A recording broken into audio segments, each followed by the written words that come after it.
Here we go. All right, we are coming live to you with a new show today on how to be in this world when you are not in this world. Is that the title? Yeah, How to be pretty in much. this world when you're out of this world. There you how to go. be in how to be in this world but not of it would be it was what I always want to say, but just because I've heard that saying so much. We have Shereen with us. Say hi, Shereen. Hi, friends.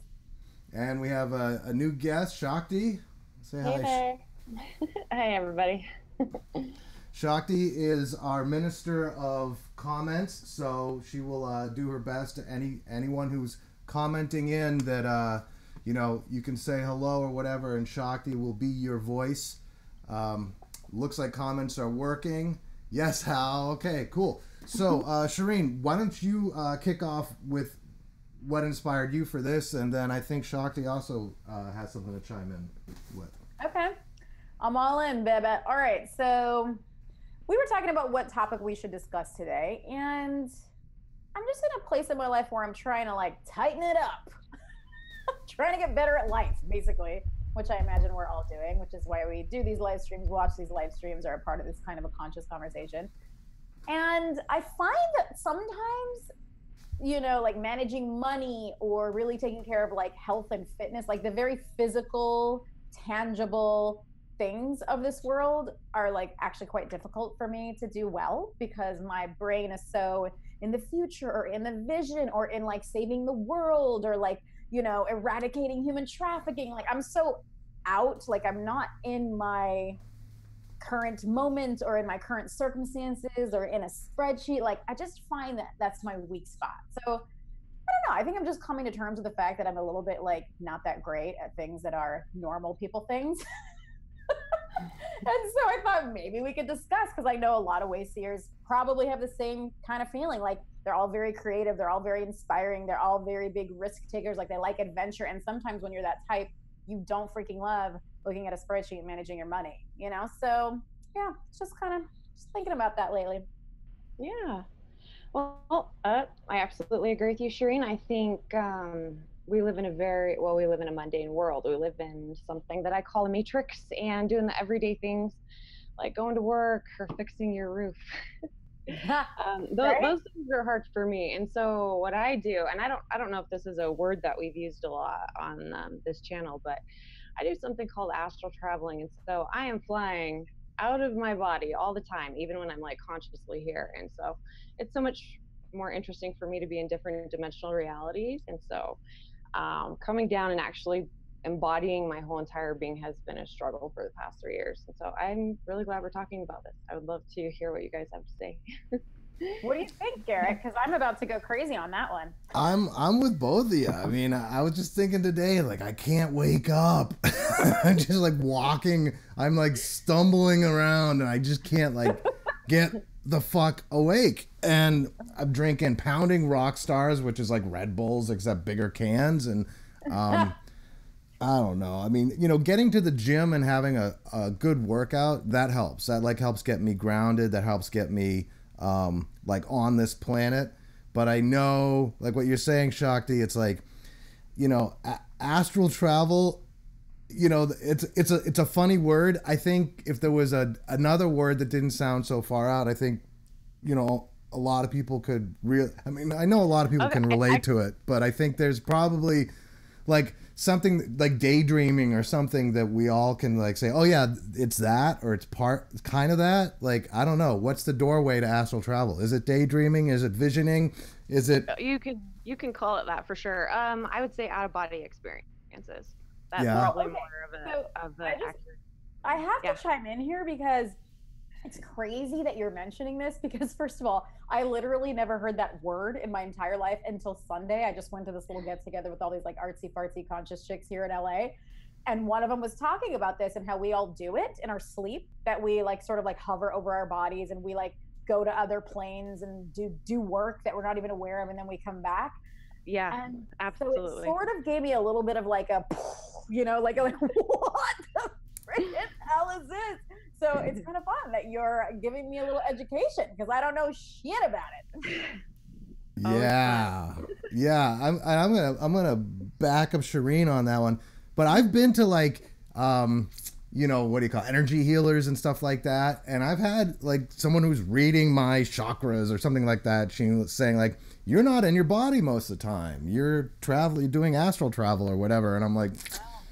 I mean, I kind of get that because I'm not fucking here most of the time. Yeah, I'm in my mind at least, I think, or maybe I'm not in my body. So, Shakti, tell us more. Like, what is astral travel and how does it work? Short radio version form, so that we don't lose people, though. Okay. Great. Well, you have to be careful with it because you can go anywhere, and there are beings all the way from benevolent to malevolent. So you just have to be really careful with it. But it's essentially just exploring what life is like on the other side of the veil. For me, I've been able to talk with the dead, people that have deceased, people that have not been born yet. And just channel into some of the most incredible, amazing beings. But you have to be conscious about it when you're doing it. I think it's just a matter of becoming conscious because you can do it while you're dreaming, while you're going throughout your day. I mean, it really just depends. But a lot of it is just opening up your third eye and going from there. Okay, so tell me, like, I get the dreaming bit, and I think I've done my share of zooming around in my dreams. Someone just said that they've been having a bunch of lucid dreams recently, so it's like that's I think that's in the vicinity of it. But like, okay, when you're awake, like I know I'll be in weird places mentally or something. That's how I experience it. But I don't experience like, whoa, I was just in Tanzania. I better pull myself like back. I do. Really? Where are you? Where have you been in the last 5 minutes? I know. It's a matter of thought. So whatever you're thinking is where you're going. It's what you're experiencing. It's called being here in the now, and it forces you to really be careful about where you're thinking because you don't want to go to a nightmare, which by the way you absolutely can. But my what exactly is like your question, like how do you do it? I'm writing a book on that and that could take like forever, but before we get into how do you do it, I'm just more curious what the experience is like. I know like when I'm dreaming and I go somewhere in my dream, it's like I'm really there, I'm fully immersed in being in that place. And if I'm lucid dreaming, I'm like, okay, I'm dreaming and I can go anywhere I want in the known or unknown universe, so that's pretty cool. But then when I'm awake, like I could be lost in thought, and I often am, but I rarely find myself like lost in another place and like, whoa, I was just, in the astral realm dealing with a Klingon. I don't know, whatever it is. As opposed, so tell me what that's like. You can do both at the same time. Your body is actually, it's a multi-dimensional, and you can exist on 5 different planes at the same time on so many different parallel realities. And it just depends on how multi-talented you are and how more, the longer you do it, the better you get at it. So you can be awake, literally walking throughout your day and have yourself split completely somewhere else and tuning into something else and getting information that way while you're still interacting with your world. But I find the best time to do it when I really want to leave and separate from this body is around 3 o'clock in the morning. Oh. So, yeah. Yeah, I wake up at 3 a.m. all the time. Is that like a thing? It's it's a time where a lot of portals and dimensions and realities are open up. So I don't know how that works globally, but because I literally woke up this morning at 3 in the morning, and I wake up all the time at 3 in the morning, and I have this like urban shaman lady who works with herbs who's like trying to give me these herbs to help me freaking sleep like a normal person. Yeah. But I don't know that I'm anywhere but here. Like, this is interesting because I'm almost curious, like, how do you know you're doing it, and why do Garrett and I not know, or why aren't we doing it? You know what I mean? Like, did you go to a class, or well, yes, you develop it. I developed it through the food that I eat. I got fluoride out of out of the water. I've really lowered meat. I eat tons of fruits and veggies, and so these are foods that elevate the frequency of your body, and you can actually start tuning into like different frequencies. It's like tuning into a different radio channel. And so I did that. I meditated a lot, and it's taken me, I've been wanting to do these kinds of things for years. I started developing them about 3 years ago exactly, and it just gets stronger and stronger the farther along the path that you go. The more intense and acute that these abilities get, and the more conscious you become of them. So you start reading into your own subconscious and where that's going, because we all know we're split between conscious and subconscious. So Yeah. but you absolutely can. That's what I am trying to teach people, is to activate that DNA inside your body so that you can. But we're talking about staying here on the planet, though, right? More about grounding inside our bodies. Hold on, girlfriend. Hold on here, because I'm like, Okay. you know, tell me this. What would be the point? Like, for me right now, like, I can't do what you can do, and I don't even know why I would want to. You know what I mean? Like, why is it beneficial or helpful? Yeah. Not everybody wants to do it. Some people are absolutely petrified of it, because not only can you do that, but you tap into things like your Akashic records, which is your past lives. And knowing your past lives right now are not always beneficial for you in this current life, because it can really distract you from your purpose and make you yearn for something else. At least that's what it's done to me. So that's interesting. I just got my Akashic records read like a couple months ago on my birthday. It's a very interesting experience. Akashic records are huge. I've looked into at least 25 million years of lifetimes for me. So I've been here for God. See, this is why I wouldn't want to do it. I'd just be like, all right, it's too much information. I don't even know. It's a lot. So 25 million years. That's a lot. I mean, how could you even process that much time do you leave time and space to do that? Like, are you out of Yeah.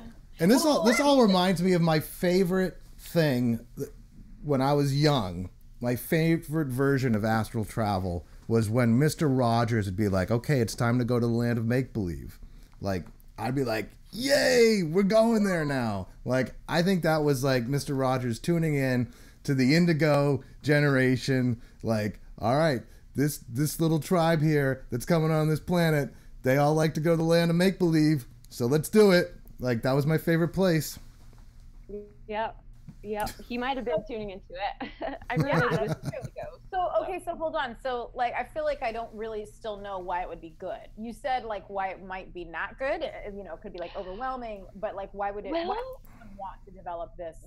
The reason why I believe this to be very beneficial is because it can tap you into your life purpose, and it accentuates where you want to go in this life. It essentially gives you guidelines and directions. And cool. So I've tapped into my life purpose, and it's super intense, and I wouldn't have known it if I wasn't able to astral travel or jump out of the body. I like it. There's so many benefits that come with it too. So then I have to ask now, what's your life purpose? Give it to us, girl. You really want to know? Yeah, all day. Okay, I'll give it a nutshell. It's to elevate Earth frequency. There are a whole lot of beings and entities and spirits that really want to come down to Earth, and they're not able to, because we are living in such a dense reality. So there's a lot of pain that's going on. There's a lot of torture. There's a lot of things going on in the world that are not okay. And because of that, they're not able to reincarnate. And so my mission and my goal is to help elevate that frequency by awakening human consciousness, mass human consciousness, so that they're able to live at that level and that frequency. So it's kind of like a new age, an awakening, bringing the planet into a completely different reality. That's beautiful. What we're living in right now, it's not okay. I don't. So do you, when you're interacting with people, do you read their records too? Like, yes. And do you just like do it casually, or do you like have to ask permission and all that stuff to do it? That's what I'm working on. It's all about integrity and ethicality. I'm learning to not go where I'm not supposed to go. Seriously, I'll learn Shakti, get out of my records right now, girl. I could tell she was fucking with your records, Shereen. You were again. Oh yeah, no, yeah. You have to ask permission, and I don't have boundaries yet, so I'm learning how to really put those up. So don't mind me. All right, so like, how easy is it for you? Like, is it something where you have to like kind of go into a trance or whatever to see records, or like could you like start reading my records off to me as we're hanging out here on this show right now? I've seen a few of yours already. So, oh yeah. Exposed. What have you seen? Garrett's impressive. I mean, and I could be wrong. You know, always correct me, but I think I believe that Garrett was JFK. So, and he's just come right back down into his body, and he's doing what he's doing right now, which is incredible. But I mean, I you know, you got to relate with that. So. Okay, you want to hear something weird? One of my best friends, I love this guy like crazy, was John F. Kennedy's speechwriter. Oh wow! Oh my God! He just died, but I love this guy like crazy. Like he was like, I don't know, I just loved hanging out with him. Wow. And he was John F. Kennedy's speechwriter. Yeah, he was a good friend of John F. Kennedy's. So that is kind of weird. I have no idea. I don't remember being John F. Kennedy, just for the record. So, and please stay away from my motherfucking head, people. I do not want to be shot again if that was me. Yeah. All right. So I can tell you like what your regrets were, like, and everything when that happened.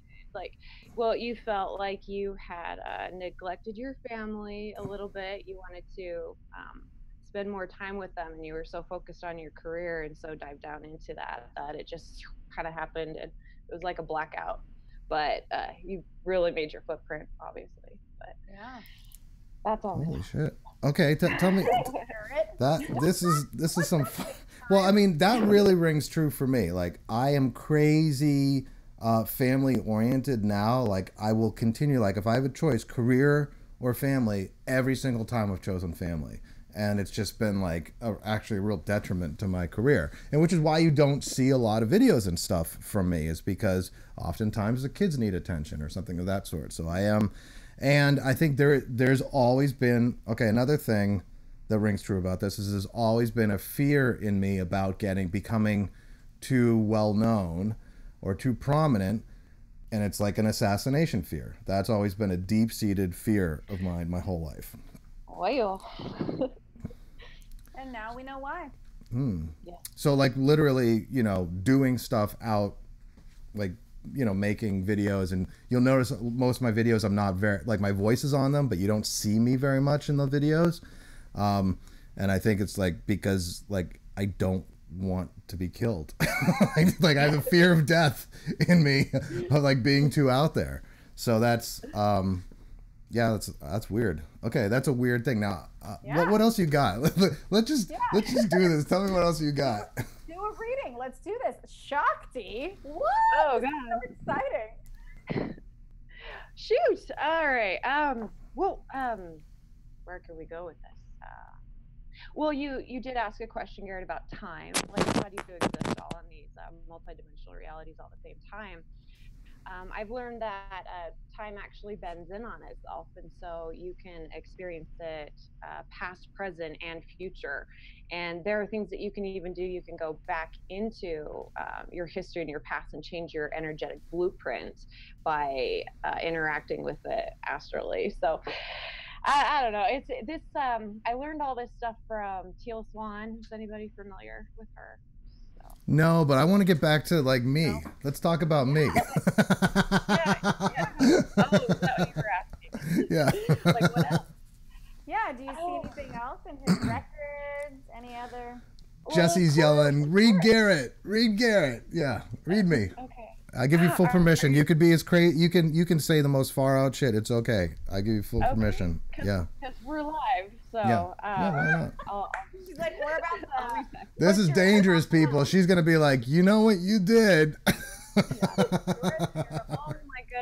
Oh my goodness. Like, when you say that, I've met rapists and murderers, and like I've seen everybody's skeleton.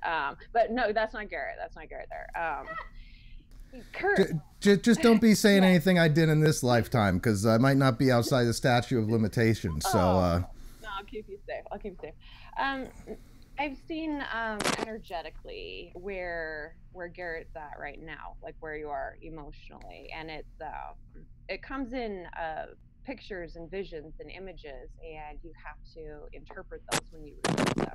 So hopefully I'm interpreting them correctly, but um, the way that you're feeling right now, Garrett, is it's like you're inside a house. It's dark inside, and you've got all this work to do inside the house, but you're looking out the window. And so essentially, I get the feeling that you feel trapped here, currently on this body, on not necessarily on this path or this route that you're doing, but you know, subconsciously, you know that there are better places, more mythical, more magical places to be.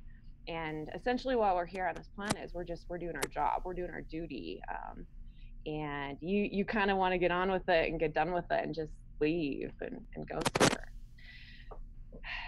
So that's Is that really true, Garrett? Yeah. I mean, yeah. Why do you think I'm out under the stars so many nights? I mean, yeah. I'm okay. So like that's this lifetime. By the way, Shereen, I don't know if you were twiddling with something, but like somebody's microphone was just getting hammered while Shakti was talking. Yeah, but I was watching Shakti's microphone unless she's got a different microphone. Like somebody was hammering their microphone. Okay, so just be aware. Okay, just be aware. I don't know who it is. Hear me? Yeah, we can hear you. We can hear you good. So okay. What can you read stuff like real time, or is that like something where you could be like, okay, I can read stuff from lifetimes ago, or stuff that's like, this is what you need to do in this lifetime, or I'm getting good at it. I'm not at that point to where I can actually pick and choose exactly what it is that I'm reading off of that person. It comes in so many different forms and in so many different ways, and it can be super abstract, and but they're just bits and pieces of information that come at the time while I'm interacting with you. But I'm pretty sure that as I continue to develop it, which I am doing, it will get to that point. So it's never ending. It's incredible. Okay. Well, feel free to like shout out if you get any bits and pieces about Garrett, and even if you have anything for me, honey. Oh boy. Bring on the goods. Yeah. Well, I know with Shereen, since I've been talking with Garrett, because I know I've been. Oh, is she talking right now? Crap, we're talking at the same time.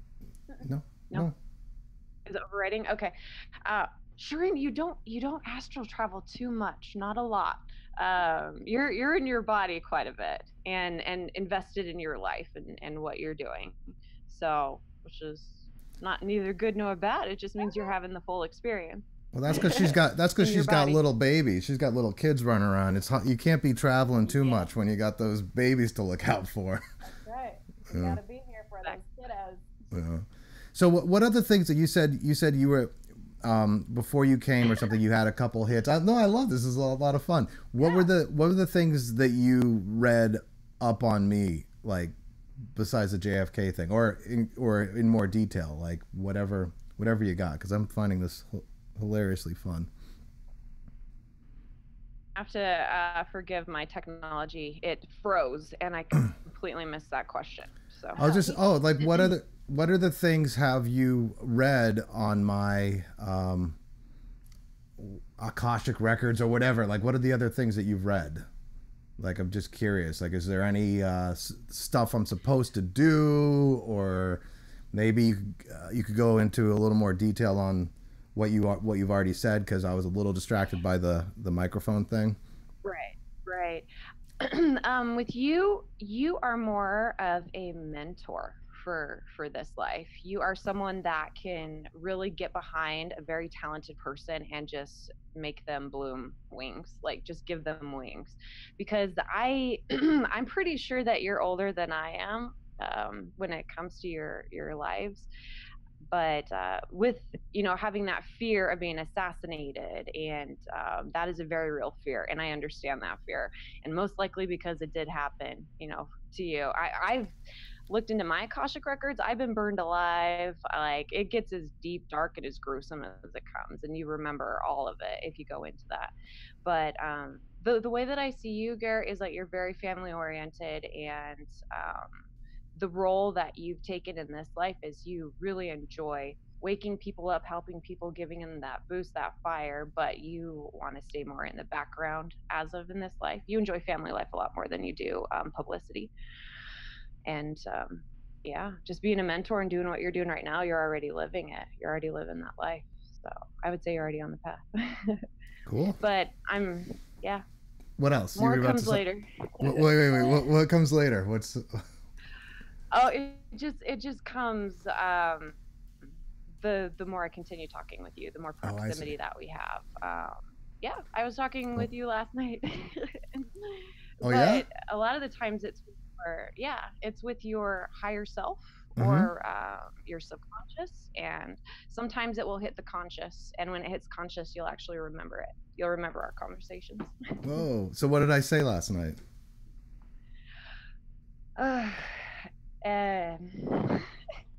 It was just about your family, so just keeping them protected, and you value them quite a bit.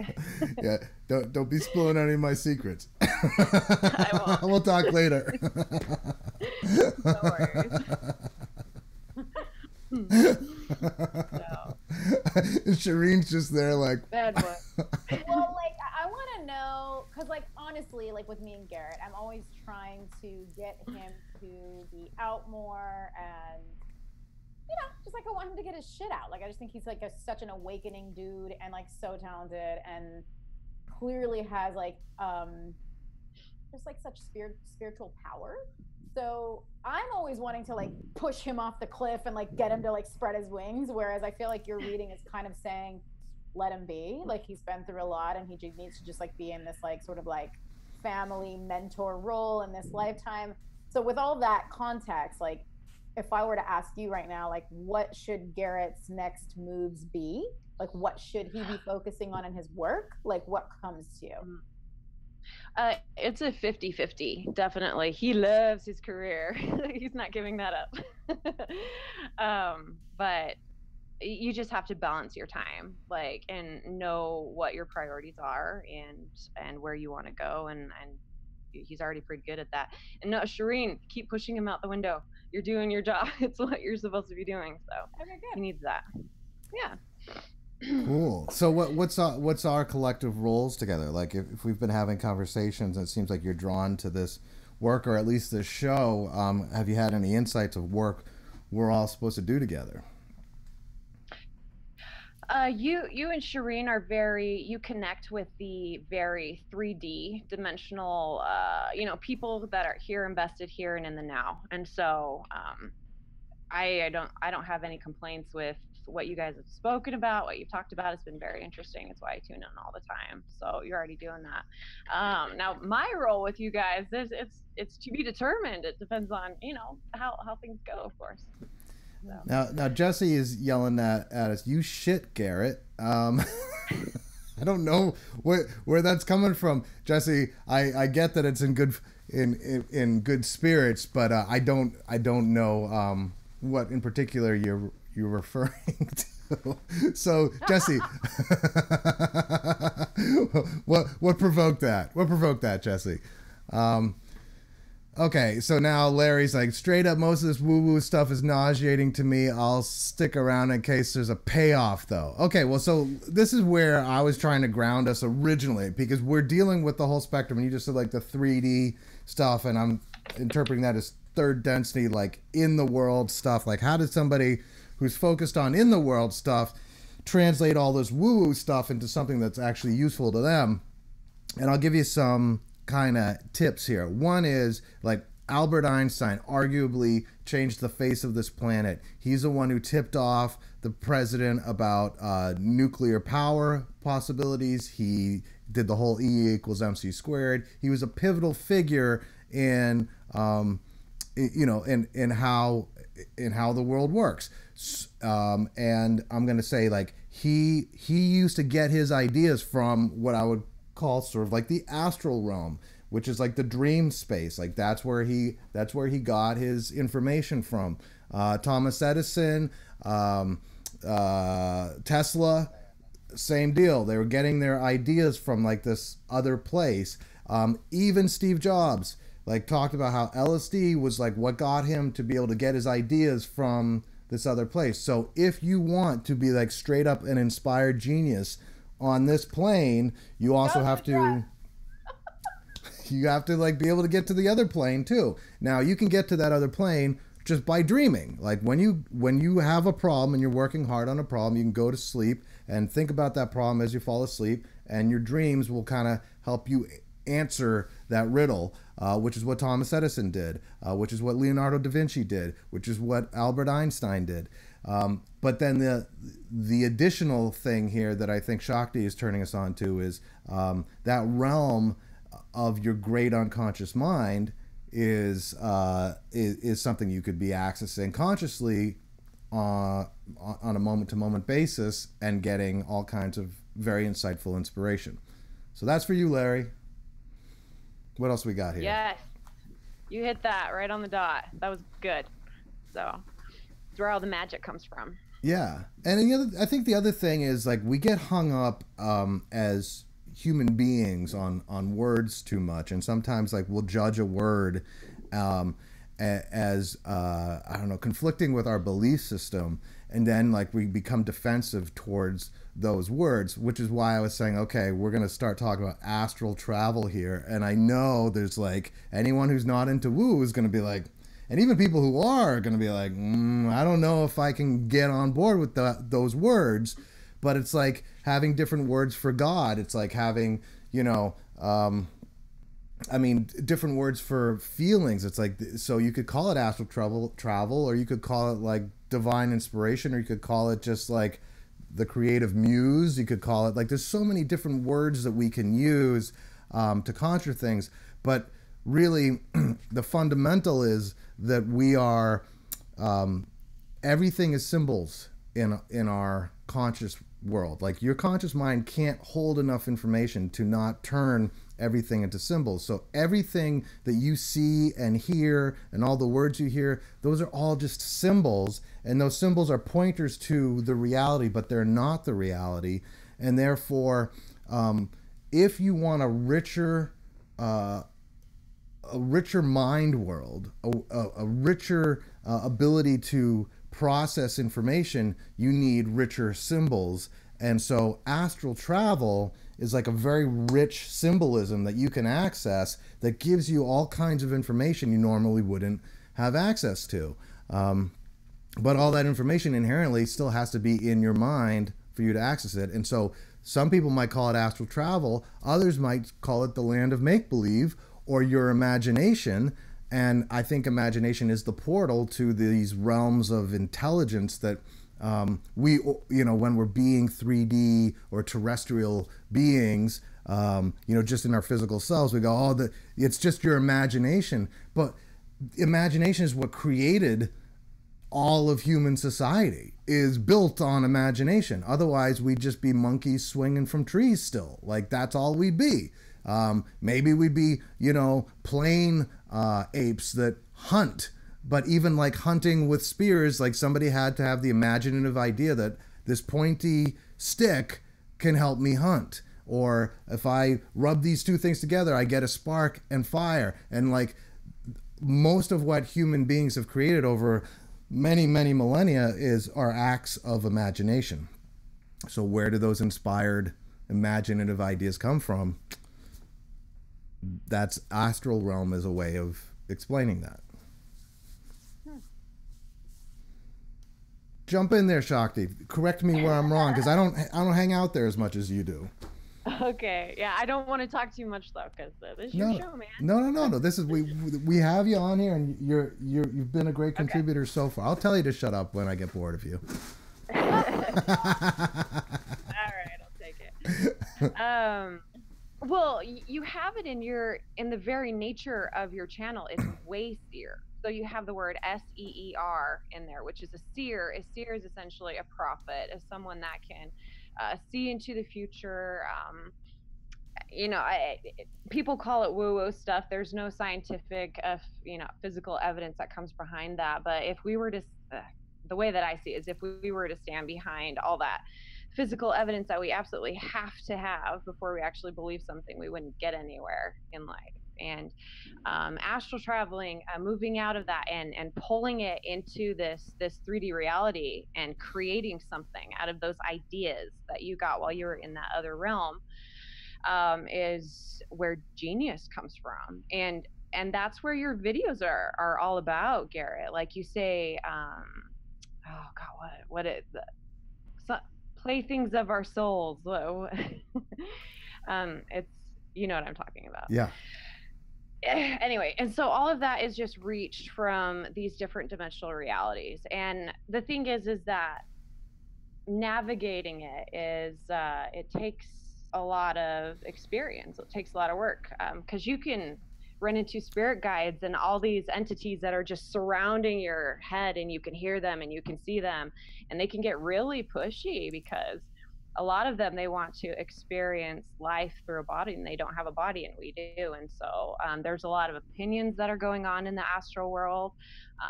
You tap into what people think of you, how they see you, negative perspectives, judgments. Sometimes it's so harsh when people wake up because of their whole life, the way that they've been living.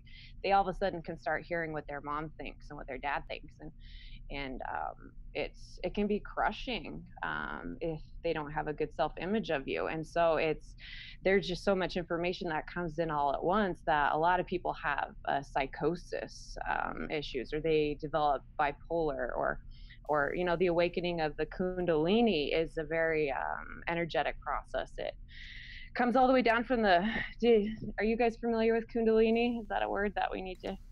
I'm familiar with it. We probably should explain it a little bit to the audience, but I did Kundalini yoga for like 5 years during college, so like I'm totally down with the Kundalini. Yeah. And another, like, go ahead. Brittany and Madonna did it. That's literally, I don't know what it, I just know it's like some spiritual practice. Feel free to educate. Yeah. Well, one thing I really, really want to hit on hard though is pharmaceuticals and like therapists and psychologists. And when you have these spiritual awakenings, a lot of them like to slap a label on it, and you know, call things like schizophrenia, for example, is out of control hearing voices in different realms, and you're not able to navigate them or control them, versus telepathy. You know, what is telepathy? It's being able to know who is speaking to you when you hear that stuff. But you know, you go talk to a therapist or psychologist about it, what are they going to do? They're going to give you some medication, and a lot of these medications in the pharmaceutical company, I think, are very dangerous to those that are awakening. And so it's, you know, you just got to walk that line.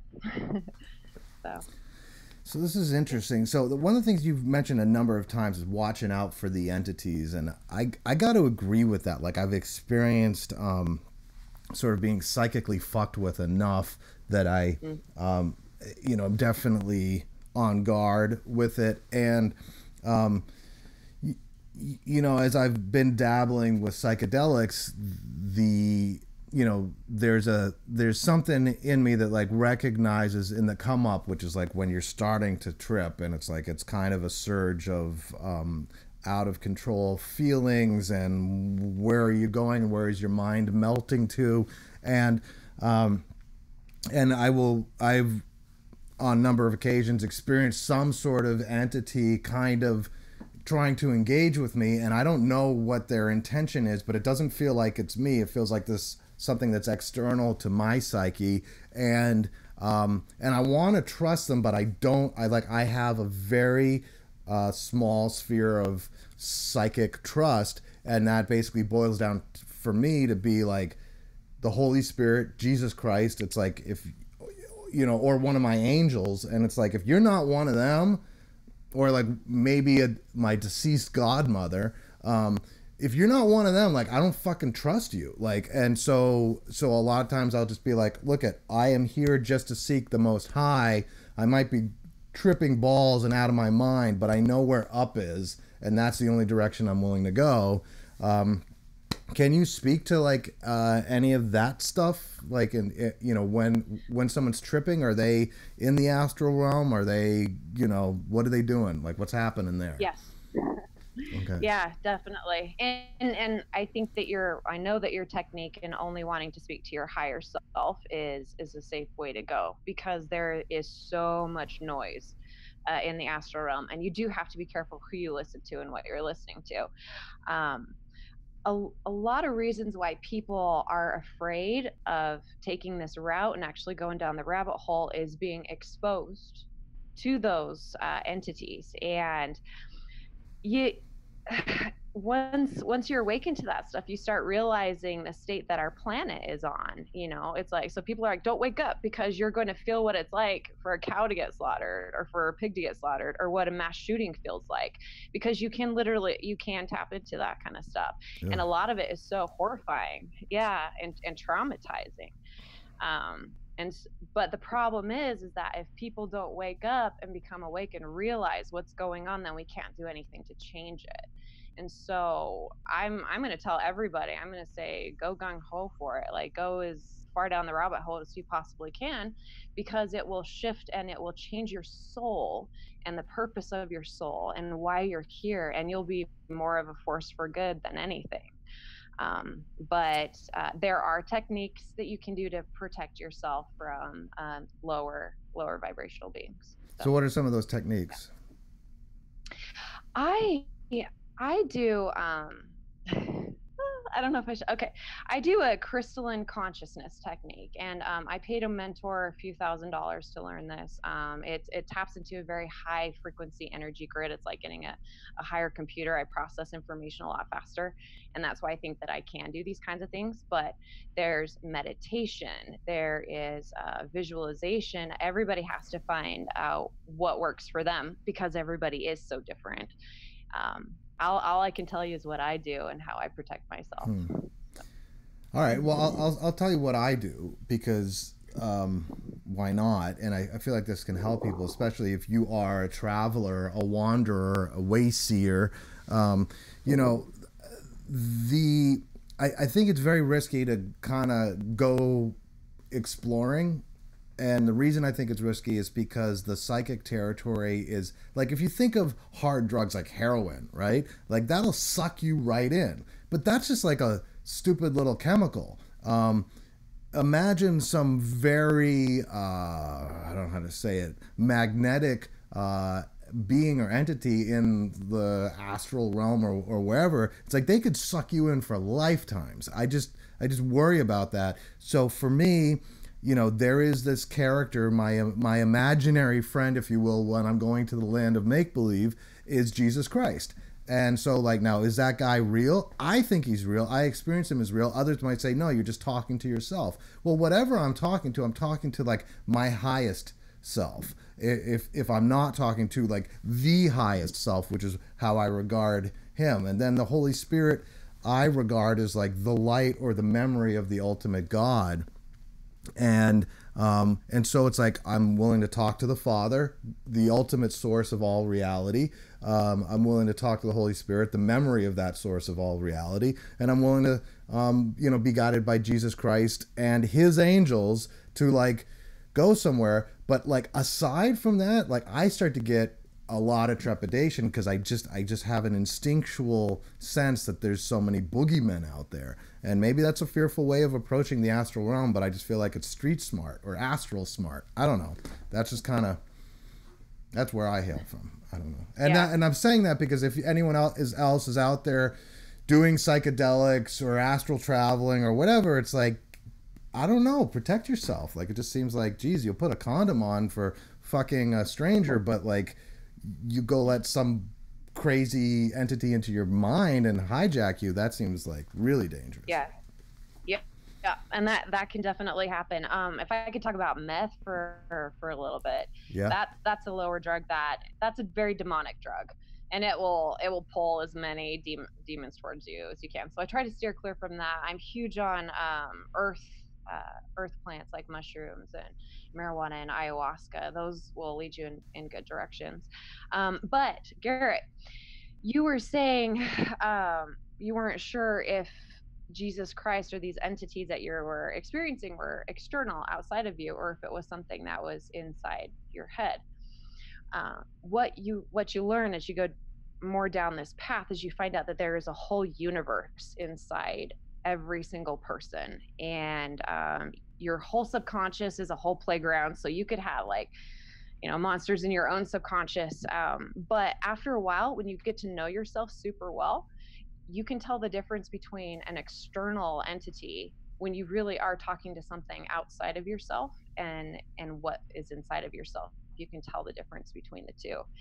And I I can tell you that Jesus Christ, he's definitely there. He's a collective consciousness. He's someone that a large majority of people on the planet feed into. It's a collective belief. And so if that just helps any of the doubters or skeptics of where this stuff's come from. Yeah, when in doubt, go with Jesus, right? I think if you call like with your heart for the highest, and you say, I mean, people talk about being born again or saved or whatever, and it's like all you really have to do is just say, I believe in Jesus Christ, and you're saved, right? Well, that's pretty cool. And if there's a sort of magic identity, Jesus Christ, that you can sort of dial in, so it's like almost like Jesus Christ is a name, but it's like a phone number to, a lifeline that will help you. It's like, God, use it as much as possible until they say, sorry dude, you can't call that number anymore. Like, keep calling that number. You're harassing the dude.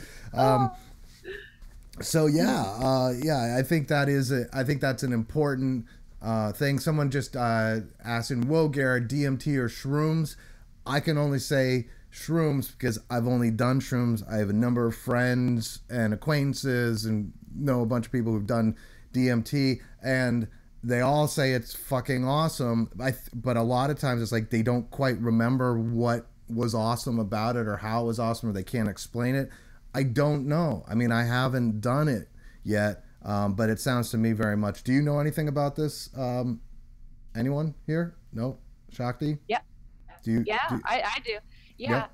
If you can't remember your experiences while you're on shrooms or while you're on weed or ayahuasca, what you can do is you have to do this consistently. You have to do a meditation to where you're connecting your subconscious to your conscious brain, and those experiences will filter their way to your conscious to where you remember them, just like dreams. And so again, they have their enlightening techniques, meditation, yoga, eat good, just look up tons of ways on how to just connect both those sides of your brains together, and you'll remember it. So cool. I've had that happen multiple times. Yeah. But in terms of a recommendation, you mentioned the plant medicines. DMT is sort of part of ayahuasca. It's also like, if you look at psilocybin, so DMT's in ayahuasca. It's just a slow burn of DMT when you're doing ayahuasca. It also turns out that psilocybin, which is what's in shrooms, looks very similar to DMT. It's like one tiny bit different than DMT, and it's also a slow burn. If you're like hitting like sort of freebase DMT, you're gonna get like a 15-minute like rocketing into who knows what. But do you have any insight in terms of like how the 15-minute DMT trip can positively or negatively affect someone versus like the ayahuasca trip or the shroom trip that's much more slow burn? I haven't done DMT Yep. or ayahuasca yet. Mm-hmm. I have done shrooms, so I can't really comment on those specifically. Gotcha. Yeah. Well, all right, so that's it. But we all do know meth is gonna fuck with you. Stay away from the meth. Stay away from any of the heroin, the opiates, the narcotics. Now, okay, so I have another question for you about meth. I agree, like, meth is a horrible thing. You see, like, what it does to people. But the weird thing is, like, meth is so fucking close to Ritalin. In fact, it's methamphetamine or whatever. That's Ritalin's actual name. Hold on, I probably have a bottle here somewhere. I could like read it off. But like, what the fuck? Like, what is what's this? Methylphenidate. Like this is fucking meth, and we give it to our kids. Like, is that? Yeah. That is a good question. Okay, so I'll just tell you an experience that I had. I People with ADHD that have been diagnosed with it, it works for them. It does something. It balances them out. I'm not a doctor, but for those that it does not balance them out, it can throw you in a really dark place. My experience with it is I did have Adderall. It was a couple years ago, because I thought that I had ADHD, but I really didn't. And so I took it for about 3 days, you could say. And I'm super, super sensitive. I completely jumped out of my body, and I had a very dark being actually enter into my body based off of that. And I was not in control of exactly who was navigating and who was conducting and using my body. And I scared the shit out of my family. Like, they remember it. Yeah, very, very detailed, like. And so it just, and I've talked with people that have been on meth where it's not Adderall and they're just taking the hard drug. And they've reported after taking it for a few years of seeing shadow people. That's what they call them, shadow people. Oh wow. But yeah, I mean, demons though, they're a whole other subject within themselves. I don't believe that they should be feared, to be honest with you, because they have their place. They're here for a reason. They don't have souls, but that's a whole other subject. That's interesting. But with Adderall, again, the kids, I think they need it for some sort of balance out. I'm not a doctor, so I don't know. What do you think? I want to hear from Shereen, but Shereen, your microphone or something is a little low. I don't know how it. Maybe your microphone's covered, or maybe you're not plugged in. No, it's plugged in. Can you Okay, hear me? yeah, I can hear you now. Okay. Now, have you been diagnosed with ADD or ADHD, Shereen? No, but I wouldn't be okay. So, surprised if I had it. have you ever done Addy? Is that like a test? Oh no, Adderall. No, I've never done that. No. Okay. So you don't, but you've had Starbucks coffee. This is true. I mean, let me tell you guys something. Like, we all think, like, meth. I think meth. Okay, meth. Whatever. It seems kind of fucked up. Now, they make meth from pseudoephedrine, right? So the meth labs are buying pseudoephedrine from the pharmacies, and then that's why they make you sign for anything with that's like Sudafed or has pseudoephedrine in it now. So I don't know what the difference is between those, but it seems like there's a bunch of stuff that's kind of in the same area. And I have a guy, a friend at the bar who like talks a mile a minute, and he's very intense, and he seems like somebody who's like hopped up on Adderall. And I keep asking him, "What are you on, dude? What are you on?" And he's like, "I'm not on anything." I'm like, "Dude, you've got to be on something. You're talking like, you hear people who are on Adderall and they talk like I'm talking right now, but they won't stop. And they and it turns out like he just drinks 2 Starbucks dark roasts a day, and that shit gets him so hopped up. And I know it. I've been there. I've done that too. It's like, you can go to Starbucks coffee. By the way, if you look it up, I don't know if my numbers are exactly right, but I think they're pretty close. Last time I looked it up, a large iced coffee from Starbucks is the equivalent of 10 Dunkin' Donuts coffees. 10. Holy crap. That's 10 cups of coffee. So you think, well, maybe I should just get decaf. That's the equivalent of 2 Dunkin' Donuts coffees. The decaf. The Starbucks decaf is equivalent to 2 Dunkin' Donuts like full calf coffees. So it's like Starbucks, I think, was built on like, hey, can we like freebase the caffeine into the, like, put like 10 times the caffeine in our drinks and like get people really hooked? Caffeine is addictive.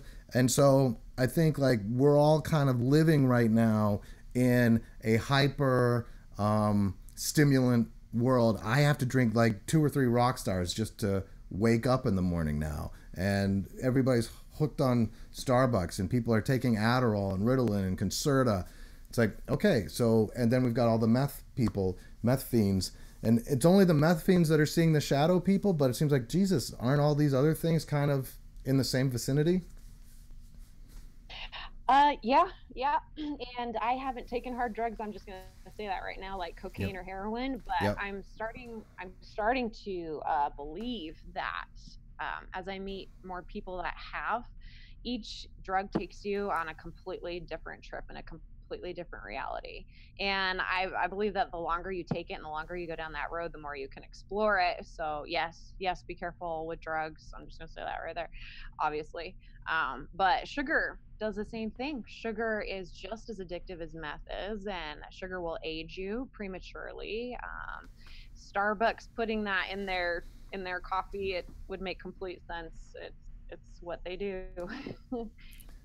It's Addict funny you mentioned everybody. sugar because like the American Indians when Europeans first came to the New World, to the Americas, the American Indians were all excited about sugar and firewater. Like those are the two things those are the two drugs that they traded for because they had never had this stuff before.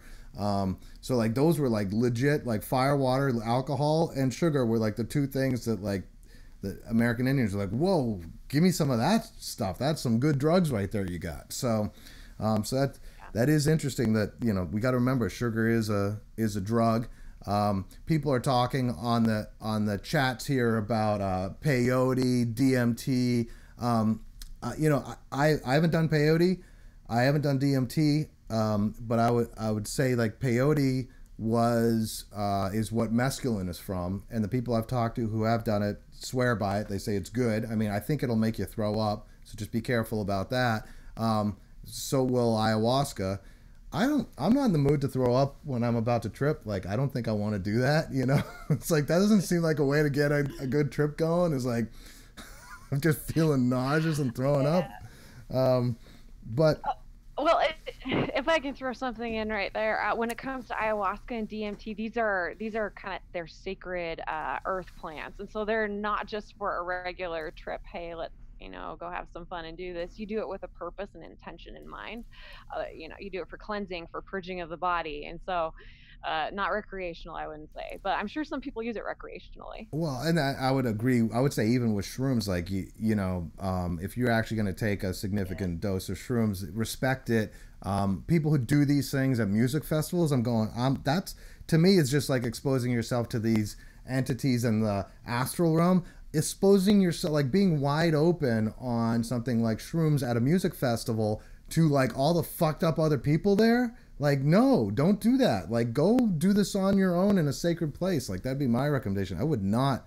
Now, I say this now. Who knows? Maybe in a few years I'll be, rolling at a music festival and see the beauty and joy in that. But it just seems like you're asking for punishment if you're opening yourself up in a crowd.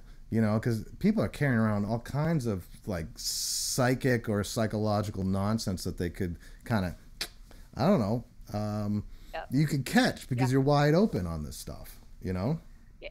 Yeah. And I've done that before. I've been on shrooms at a festival in California in San Francisco, and that was quite a trip. But we were playing a game. Have you guys ever heard of the elevator game before? Where you go to the fifth floor, then the first, and then you go all the way up, and you essentially enter into into hell itself. No. Anyways, I have a very dark friend. Okay, I want to hear about this. So you did shrooms at a music festival, and so what happened? Were you playing the elevator game at that festival on shrooms? Yep, we did, and we'll have to put it in the links or somewhere, like the kind of game that you play. But I was very susceptible to lots of different energies, and I went to a completely different realm with them. And these entities actually they came home with me all the way from California to Utah, and I had to deal with them and send them back home. So would you do it again, or was that a mistake to do shrooms at a music festival? I wouldn't do it again. Not with what we were doing. So we were just playing with things that we shouldn't have been playing with. Oh, gotcha. Like Bloody Mary game. Yeah. Cool. Yeah. All right. So someone's saying that 7 cups of coffee make you hear voices. I hear voices. I can hear voices without 7 cups of coffee. Yeah. I don't know. Okay. I'm just reading through some comments here. I completely agree with the pharmaceutical chemical effects on us, our friends, loved ones. Does anyone remember the movie The Emerald Forest? I don't. Shereen, do you remember Emerald Forest?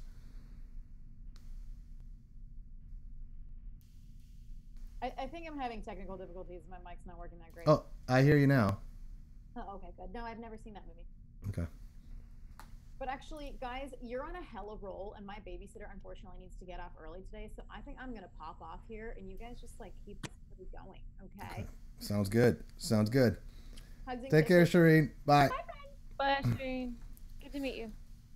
All right. So, I mean, I feel like we've gone pretty far here. Is there any other things, like anybody in the peanut gallery, stuff you want to talk about before we go? Because we can go all day, but I feel like this has been a good talk. This has been a good roll. What else you got for us? Like, Shakti, what things like were you inspired to talk about before you came on? Is there anything that Yeah, I just want to, I don't want to steer anyone clear or have them be afraid of trying these kinds of things, because ultimately, when you die and you leave the body, you're going to see everything, feel everything, hear everything. The body is just some sort of boundary that keeps you encapsulated and keeps you in. So I mean, I would tell our audience, like, don't be afraid to see where you can go, and just stay grounded, stay in the body, don't leave for too long. And Garrett, I'm super, like, I apologize because I don't have anybody's comments up here. I wasn't able to have them pop up It's on okay. my feed. I'm watching them on the video feed here, and I have the YouTube ones.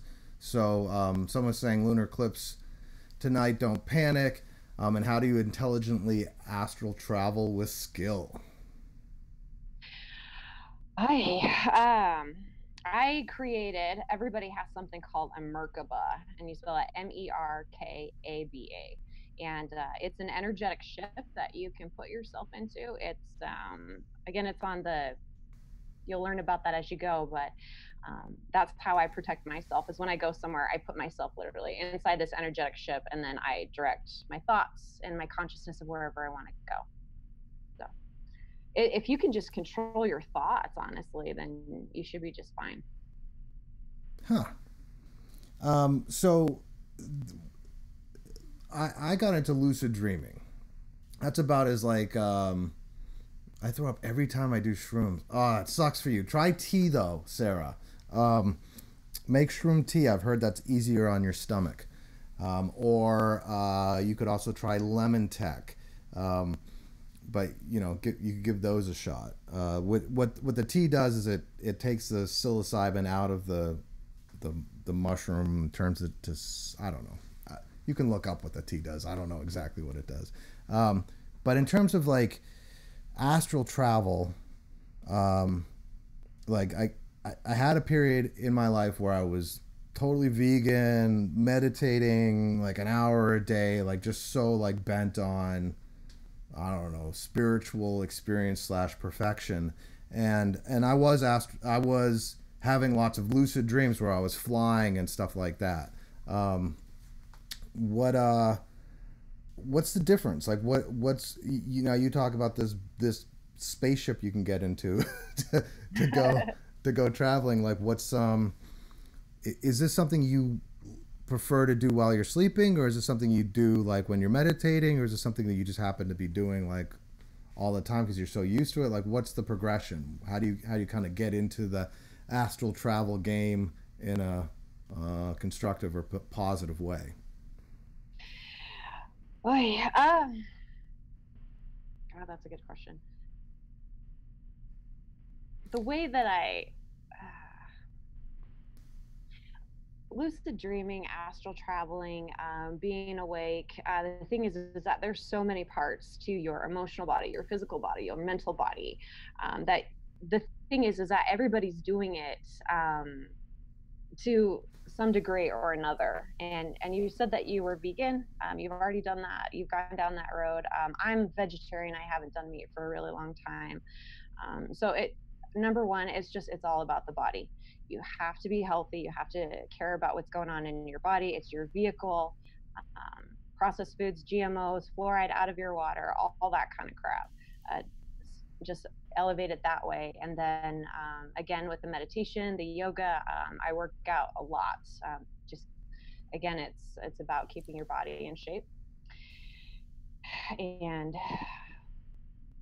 I don't know, like I just have been developing it and like and meditating, and it's just something that's happened, and just these gifts just come while, and I don't know if there's an exact path for every single person, because everybody's got different DNA and different genetics and different gifts. I mean, I met a guy the other day that could see into my history. He could see into my life history, and he could even pull out sections that I had completely forgotten and make me aware of them. And so there's just such a plethora, and there's an abundance of gifts and intuitive things that people are capable of doing. But I'll just start with the basics. You just have to be super healthy. Once your body's healthy, and then you can start taking those steps onto more advanced things. But it takes time. It takes a couple of years, but it's completely worth it. 100% worth it. So. So Does that even though, answer it? yeah, so even though you're going into the astral realm, you need to have your body together. Like that's interesting. Like I was vegan in college. I gave it up shortly afterwards, and haven't really made it back since. So I guess I'll have to. Why did What's why that? did you switch that? Why did you stop being vegan? Tell me about that. So my son was on the way, and all of a sudden, my wife, like, so she's pregnant with them, probably 6 months pregnant. She's like, I need steak. Like, she was just like, I need steak, and we just started eating steak, and we never really I mean, we have stopped with the steak, especially her. She stopped, but yeah, no, I'll still go back to it. Like after that threshold was broken, I was so vegans, I think there's a tendency to get obsessive about like staying vegan. And I definitely was pretty vigilant about, not eating meat and not, and just avoiding all these foods. And you kind of get so used to it. But then once you stop doing it, it's like, oh, I don't have to think about that shit anymore. And it's like that kind of, and then your life gets complicated. You have children running around, and life, it's just like, and you just don't have the energy to like worry about your diet anymore like that. So I for me, that's kind of where it ended up being. Yeah. Well, I'll tell you a secret. Meat it's God. Again, I don't know people's DNA and their genetics, and some people just claim by the Holy Bible that they have to have meat, or they're not going to live without it. And so I guess everybody's different, but what I have learned about that is it's dead enzymes. So essentially you're putting something dead inside your body, and it's not alive. And what it does for your consciousness is it grounds you inside this very third dimensional reality, and it kind of puts up those walls, and it makes it difficult to astral travel and to move past and to increase your frequency. It grounds you, so it'll keep you here, but if that's what you want. Oh, that's really interesting. That's really interesting. Yeah. So the act of eating meat is like, because now in order to eat meat, you basically have had to kill some other creature, which means like it's a very active in the world. I've always not always, but like my present argument is like, well, you're killing plants by eating plants, but I also see that I can see how that's a much denser. It's a different density. Like eating plants is it's a lesser density, and I don't know. Yeah. Well, I'll compare the two. When you consume an animal, it had a lot of resistance to dying because it just has that natural innate thing. And so what you're doing is you're consuming that trauma that they went through, and you're making it part of your body. And it's just how it is. But when it comes to plants, this may sound even a little nutty for you, but I've been able to connect and even speak with plants. There was one time where there was a strawberry that did not want to be eaten by me. It wanted to be eaten by my partner, because my partner would enjoy the experience so much more. And so these plants, they get to become a part of your DNA. They get to become a part of your human existence, and they get to experience it through your consciousness. And so they live to be consumed when compared to something that's alive that doesn't want to be consumed. However, I will state this. There have been times where I've just been so high and not grounded in my body that I've literally had to go eat like a turkey sandwich or something just so that I could solidify myself back into this reality. And so I think meat is essential. It has its place in time, so that you're not flying too sky high without it. I try not to go too long. That's super interesting, and I dig that idea. It's like it depends on where you want to go. If you want to go high up into the ether, stick with the plants. I mean, I've also spoken with plants, mostly trees, and they're they're like hanging out under the stars, and it seems like, so there's a couple of things, like it seems like their consciousness, whatever consciousness is in trees, it's a very different consciousness, but like you can commune with it, and their consciousness seems to be very like up looking at the stars all night. Like that's what they do. But then they also are like ministering to us and like watching over us. And I'll see trees that like they take care of the family that's living near them. So it's like there's a house and there's a tree on that right next to that house, and as I'm like in an altered state, I'll be like, hey tree, and the tree's like, hey, and like we have this little moment, and then I'm like, oh, like you can actually feel the emotion of that entire family, and like how that tree is ministering to that whole family night and day, like just there, like sort of holding for them, like, and all the emotional trauma and tribulations going on in that household. It's like they're there like ministering to that household. And it's the most beautiful thing. Like I have fallen deeply in love with the 3 or 5 trees around my house. Like I realize how much they're sort of ministering to us. And then every now and then I see some bastards like go cut down the trees, the big old like trees that are hanging out around their house, and they go cut them down. I'm like, you fucking idiots. Do you not know like what those trees were doing for you? Yeah.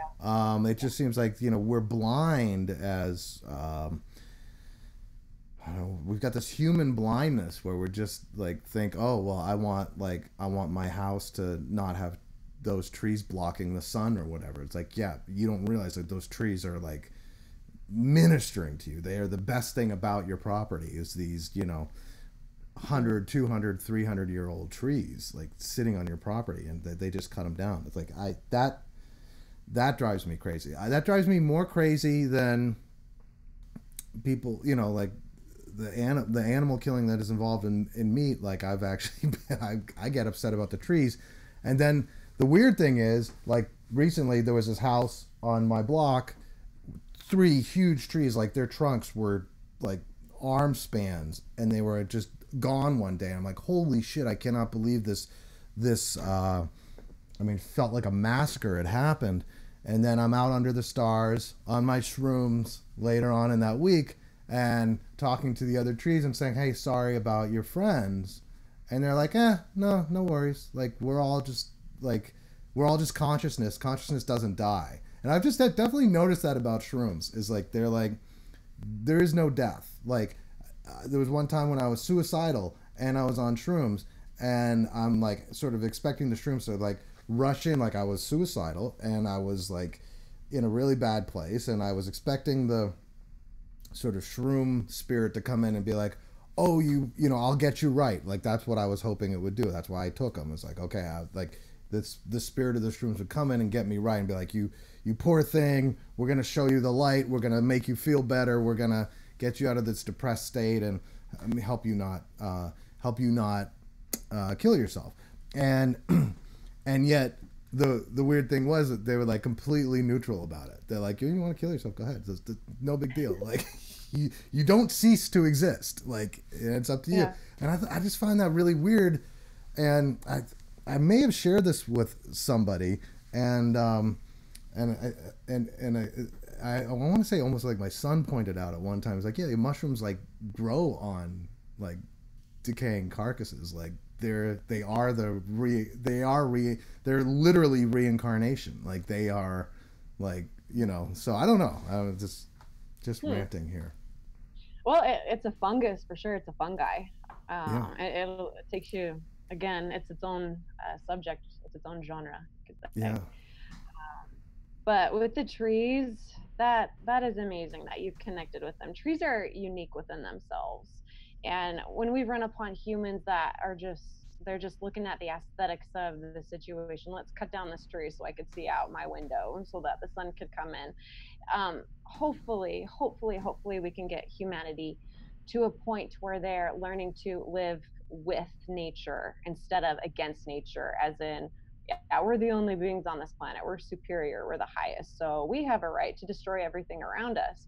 Essentially, it's like it's raping the planet when we do that, and when we're, not letting evolution take its place and technology take its place, like with oil and cars that don't need oil to run. Like there's just so much going on, but I'm convinced that if people can elevate their frequencies and that consciousness up to that level, you can tap into animals, you can be empathic, how animals are feeling, how trees are feeling, how your environment is feeling around you.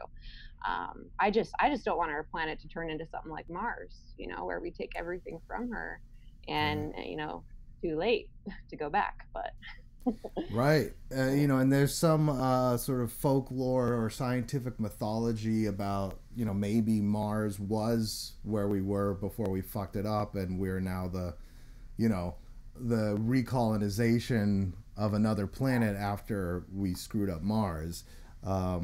So, yeah, I mean, I totally agree with you, and the irony of like Elon Musk like working so hard to make it possible for us to go back and recolonize Mars. Super interesting. We're gonna wrap things up now. I don't. Someone says, "What about dairy? Do you have any thoughts about dairy before we go, in terms of its energetic or what it does for you or against you?" I love cheese. I'm addicted to cheese. I'm working on getting rid of that. But like, I look at things like honey and milk and things that planet or that animals provide for you. As long as they're giving it freely, I don't think it's a big deal. So, but I mean, dairy doesn't really help people. I mean, the research I've done on dairy, it really just holds your body back. It isn't something that's necessary. So. So, for everyone, I would say look into blood types. Someone mentioned they're A positive. I'm O negative. I think blood types or your sort of genetic lineage, like if you do 23andMe and you find out like your ancestry is from fishing villages, like maybe you'll be more, maybe your makeup will be more enlivened by eating fish, or someone who's like, maybe your genetic ancestry is Switzerland. I think dairy would probably be very good for you if, like, for the last, 2,000 years, your people have been living off of cheese and milk. Like, you're probably really well set up. Your constitution is probably really set up for that. Other people are lactose intolerant, and their genetics or ancestry probably didn't have a lot of exposure to cheese and milk, and so those things can affect you. I have a question about chicken. So I get that like beef is bad, okay? And the reason I get that is because if you look into a cow's eyes, I wouldn't want to eat any of those. And so why would I want to eat a cow? And if I had to kill the cow, I never would eat beef. But on the other hand, chickens, I don't like chickens. I think they're tiny dinosaurs. I think they literally are.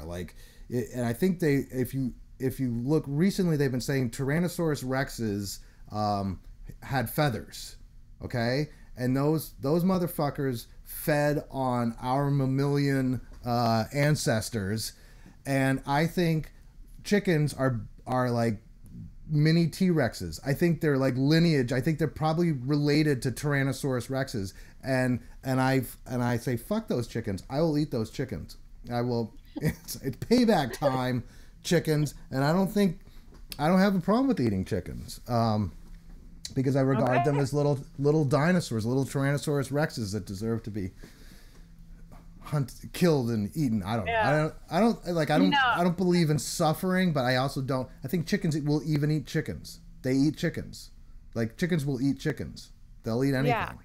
Yeah. So. Oh, can you hear me? Oh. Yes, I can hear you. I've had when I was little growing up, and we'll wrap this up here, but I used to hate cows. I used to hate them. It's like their energy that was coming off of them, and I was like, what is this repulsion that I feel towards them? And I found out later on in life it's because cows have such a repulsion to humans. They hate us. They can't stand our guts because of Oh, what we've used them as the scapegoat for our food. So it feels like there's this sort of like reincarnation. Everybody's like switching who gets to be the one that is eaten. Maybe it's chickens this time. I don't know. um, cool. but yeah. All right. Anyway, Well, I think that was a great talk. I really appreciate y'all being in here. Some says please look up Paul Stamets' TED Talk about mushrooms saving the world. Yeah, Paul Stamets, like he also has some talks on Joe Rogan's show, and super interesting dude. Loves his mushrooms like crazy. I think he tries to stretch it a little too far. He might be over obsessed with mushrooms. But then again, I haven't spent nearly as much time hanging out with the little critters, those mushrooms, as he has. Maybe he knows something we don't. But he definitely, if you want to know anything about mushrooms, that dude is one of the world's leading experts, and super interesting stuff he has to say about it. Anyway, that's it. Great talking with you all. I think we've had a great time with Shakti. Say anything, like any message you want to get to her. Shakti, do you have like a website or a way people connect with you? oh, that's good. Just an email, I guess, or I'm on Facebook. Is my name hard to spell? It's Okay. Shakthi, last name Nordic, Nordic. So there's a lot of ways you can Okay. shakti.nordic@gmail.com, and then yeah, that's Okay. it. So and if you can also probably put something in the comments, and Shakti, you could go to the comments, but there's like 4 different places. So like and we're gonna have her back. So as long Yes. as she'll come back, we'll have her back, and so you'll get to hear from her again later. So if you have questions, get them ready for the next one. We'll start. I can't decipher any more of these comments. So I think we're done. God bless you all. Have a great God week. bless. We'll be here same time, same place next week.